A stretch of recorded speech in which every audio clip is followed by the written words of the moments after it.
एक ऐसी ड्रग जिसे मीडिया ने नाम दिया जिहादी ड्रग, एक ऐसी ड्रग जिसका कनेक्शन सीरिया वॉर जोन और एक्सट्रीमिस्ट ग्रुप्स तक बताया गया, और अब ये ड्रग पहली बार इंडिया में सीज हुई है।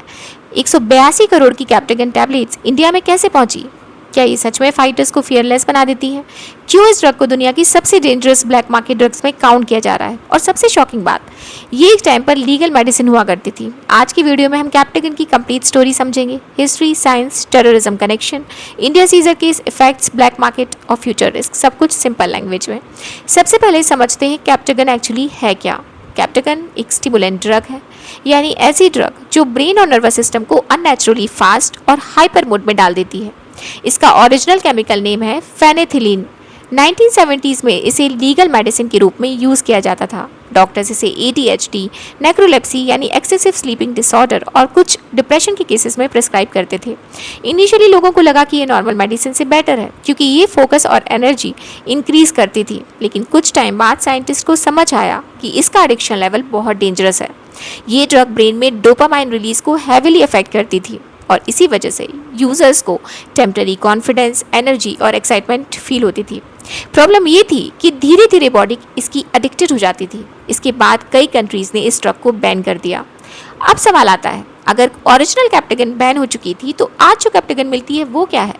एक्चुअली आज की इलीगल कैप्टेगन मोस्टली ओरिजिनल फॉर्मूला वाली नहीं होती। ब्लैक मार्केट में जो टैबलेट्स बिकती हैं उनमें एम्फेटामाइन, कैफीन और कई डेंजरस स्टिमुलेंट्स का मिक्सचर होता है। सिंपल वर्ड्स में कहें तो नाम कैप्टेगन है, लेकिन अंदर का केमिकल कॉम्बिनेशन अलग अलग इलीगल लैब्स में चेंज होता रहता है। रिपोर्ट्स के अकॉर्डिंग मिडिल ईस्ट में स्पेशली सीरिया इलीगल कैप्टेगन प्रोडक्शन का मेजर हब बन गया है।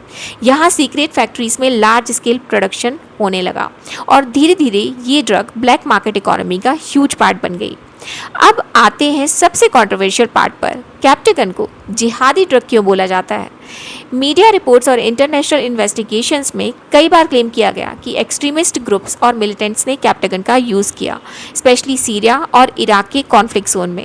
रिपोर्ट्स में ये भी बोला गया कि कुछ फाइटर्स लॉन्ग बैटल्स के दौरान इस ड्रग को यूज़ करते थे क्योंकि स्टिमुलेंट ड्रग्स टेम्परली नींद कम कर देती है, फटीग सप्रेस करती है, एनर्जी बूस्ट करती है और फियर रिस्पॉन्स को डल कर सकती है। इसी वजह से मीडिया ने इसे सेंसेशनल नाम दिया, जिहादी ड्रग। लेकिन एक इम्पॉर्टेंट बात यहाँ समझना ज़रूरी है, हर कैप्टेगन यूज़र टेररिस्ट नहीं होता और एक्सपर्ट्स भी कहते हैं कि कई क्लेम्स एग्जेजरेटेड या डिफ़िकल्ट टू वेरीफाई भी हो सकते हैं। लेकिन इतना ज़रूर है कि वॉर रीजन में इसका ट्रैफिकिंग नेटवर्क बहुत बड़ा इशू बन चुका है। अब बात करते हैं इंडिया के रीसेंट केस की। इंडिया में पहली बार अथॉरिटीज़ ने ह्यूज कैप्टेगन सीज की है। रिपोर्ट्स के अकॉर्डिंग नारकोटिक्स कंट्रोल ब्यूरो यानी NCB ने ऑपरेशन कंडक्ट किया जहां अप्रॉक्सीमेटली 182 करोड़ रुपए वर्थ कैप्टेगन टैबलेट्स रिकवर की गई। एक सीरियन नेशनल को भी अरेस्ट किया गया। इन्वेस्टिगेटर्स का मानना है कि ये कंसाइनमेंट मिडिल ईस्ट नेटवर्क से लिंक्ड हो सकता है। ये न्यूज़ इतनी बड़ी इसलिए बनी क्योंकि इंडिया में पहले कैप्टेगन का ऑफिशियली इतना मेजर केस सामने नहीं आया था। अब एजेंसीज ये इन्वेस्टिगेट कर रही हैं कि सप्लाई चेन क्या थी, इंडिया ट्रांजिट पॉइंट था या मार्केट, और इस नेटवर्क के इंटरनेशनल लिंक्स क्या हैं। अब समझते हैं कि कैप्टेगन ह्यूमन बॉडी के साथ करती क्या है। शॉर्ट टर्म में यूजर्स को फील हो सकता है extreme energy, confidence, hyper alertness, कम नींद, फास्ट टॉकिंग, एक्साइटमेंट, लेकिन लॉन्ग टर्म इफेक्ट्स बहुत डेंजरस हो सकते हैं, जैसे addiction, anxiety, aggression, paranoia, heart problem, depression, hallucinations. कुछ केसेस में ओवरडोज जानलेवा भी हो सकता है। एक्सपर्ट्स के according stimulant drug brain chemistry को डिस्टर्ब कर देती है, इसीलिए इलीगल सिंथेटिक ड्रग को ग्लोबली सीरियस थ्रेट माना जाता है। अब सवाल आता है, आखिर कैप्टेगन का मार्केट इतना बड़ा हुआ कैसे? रीज़न सिंपल है, huge profit. Illegal drug trade दुनिया के सबसे प्रॉफिटेबल क्रिमिनल बिजनेसेस में से एक है। कैप्टेगन कंपैरेटिवली चीप प्रोड्यूस होती है, लेकिन ब्लैक मार्केट में ह्यूज मार्जिन पर सेल की जाती है। रिपोर्ट्स के अकॉर्डिंग मिडिल ईस्ट में इसका illegal trade billions of dollars तक पहुंच चुका है और कॉन्फ्लिक्ट रीजन में जब इकोनॉमी अनस्टेबल होती है तो इलीगल ट्रैफिकिंग नेटवर्क और फास्ट ग्रो करते हैं। अब सबसे इंपॉर्टेंट क्वेश्चन, क्या इंडिया के लिए ये वार्निंग साइन है? एक्सपर्ट्स का मानना है कि global drug trafficking network continuously नए रूट्स और ट्रांजिट पॉइंट्स ढूंढते रहते हैं। ऐसे में इंडिया जैसे लार्ज ट्रेड हब्स एजेंसीज के रडार पर नेचुरली इंपॉर्टेंट बन जाते हैं। इसी वजह से एजेंसीज अब इस केस को सीरियसली इन्वेस्टिगेट कर रही हैं।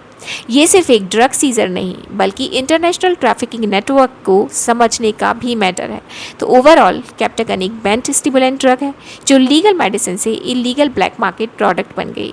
इसका नाम टेररिज्म रिपोर्ट्स की वजह से कंट्रोवर्शियल बना और अब इंडिया में पहली बार इसका मेजर सीजर हेडलाइंस में है। लेकिन इस केस से एक चीज़ क्लियर है, global illegal drug network continuously expand हो रहे हैं।